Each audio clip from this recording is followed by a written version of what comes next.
pakanaog no sa presensya sa Dios kaya ang gahom ana usab kanato no. Makita man gud niya kung unsa na sa sulod sa tong kasing-kasing while magdayeg ta no.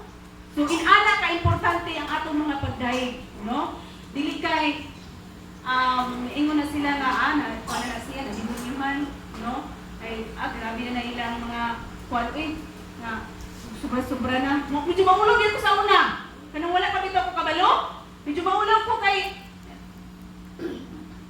mao naman gud ning kuha na mo giningon sa kuha nga. Brahman, kuha naman jolly nang kaya sila dili naman na ingon na sorry kay ang uban is sorry ra.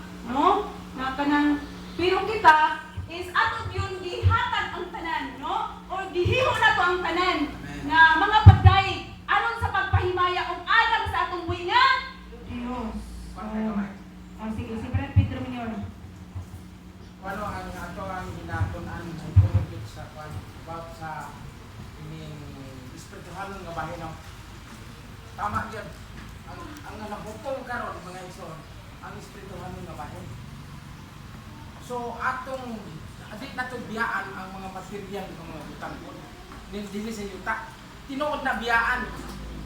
Kay biyaan man gyud tuod kanang kay labay ang kita. Pero makabenepisyo ta. Kanang kining mga butang ning kalibutan ng mga igsoon. Dako og kahimuan ngano. Nahimo na tang anak sa Ginoo. Sama aning atong mga kuano kini mabanggit nato gyud. Sama aning atong simbahan karon atong nangagi nga mga Domingo. Nakita nako sa Facebook sa ato ang kuan kining group chat nga naanay mga tao nga na hingkuan kanang pledge ba na nakita ka nako nanay ka pledge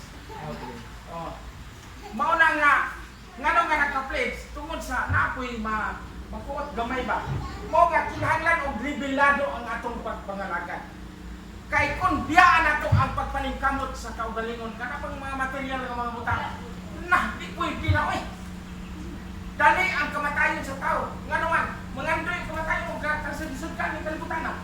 Tinuod na. Muna nga, while nga ni ata, maningkamot ta, pangilitan ng estudyante. Ang ako, kung pangilitan estudyante mo nga maningkamot yung ka sa mo pag-eskwila nga, makakabuot ka kurso ka. Hantod nga, makapang-apply. So, maka-sweldo. Maupod, kung panalitan karon kining wa na mag-eskwela minyo na o pamilyado unsa may plano nga para nga maka angat-angat ka sa imong pagod kung ahay ka gay butang kinahanglan tuwa ka dito balita mag-uma katong giingon nimo gaina nga ang akong amahan imong panimo mutanong og eksakto tanawa di mura di kasinahan sa silingan.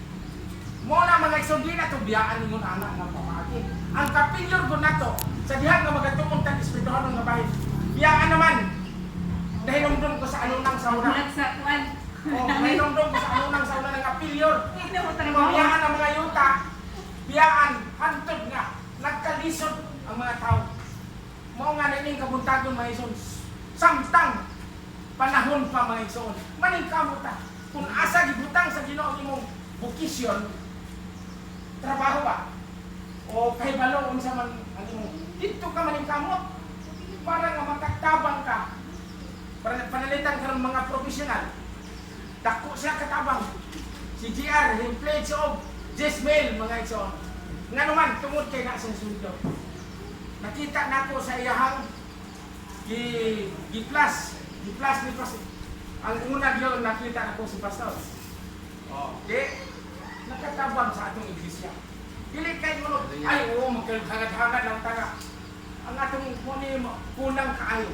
Kung saan man nimo paghagad-hagad wa makay katabang. Muna nga mga igsoon sa santang panahon pa. Di na to biyaan ang mga material nga mga butang sa paningkamot. Espirituhanon berting hukunga suma sa atong pagpamati kay na ang espirituhanon nga bahin. Pero mabot ang panahon nga mapektahan ang espirituhanon nga bahin sa imong pagkalisod-lisod, sa imong pagka-estado. Tinuod na. Ngali, si Pipi ani, makadugang ini. Nga di na itong biyahe ang pagpaningkam mo sa itong kawalingon. Ini nga ito yung karoon, mga patay. Gusto ko kahong nga ang Diyos makapamuhat sa iyong masaan. O na panon, alam ka na ko, ako yung patimoran o inuot ang mga pong inoo, ug ako may gamutan nga ako tumanon. Kay kung talihan nga ako tumanon, naanas mo na nga dili ko pilyor, kay siya nga Diyos kung niya nagbuhi pa na siya. O niya ba na nga sa mga problema, kunya siguro kay katulad no, para matag itasok mo, mawa ka ba sa kapit, mukay dala ba ito sila mo, kay naan niya sa mga pagkain, ay ako ang kataugan. Now, karon kay alam ko na una inyo man, dili tabawa sa pasi, sa dili tabawa sa linya. O na nga, ako o akong balikon, kaya niya itong panahon, kami mo pinakakusok sa una, o pilit kayo, mula magalagan sa Ginoo kay kamay pag magustuhan noon sa 1960s, ana. O na nga, kami wa manuta magpunahuna o kanang magustuhan may gusto, pero hingagin rami ni Gerardo o kusa ka estudyante, yung rutian me, nagdasig me, pagtod ka, hilig mo dayo ng kuswilan, may gusto, hino na nagkaswilan may kabaybaran. Pero naman ako ng kuswilan o kabaybaran, itong swilan ko, okay ako kayo. Pero lamang, di ka numulgay lagi, ang mga butang material, dili man ko kapungan nga mo, pupulog yun na to, dali pa nga ba ito, sino po score, sa dili ko sa balihan, so, sa hindi pa po, di pa ko pukaw lugar lang, kaya kami ka ito mga magkaon. Pero pag ating nagbarbaran, kung sino po score, hindi magtuman, nakadili o bahay nga, kananaan na nagkaroon akong karlan, kaya naging bahok din ni Baboy, kaya kayo po hindi nagkapan, kananaan, okay trabaho na presidente lagi mo gawas kayo mo wali, oh, noon na may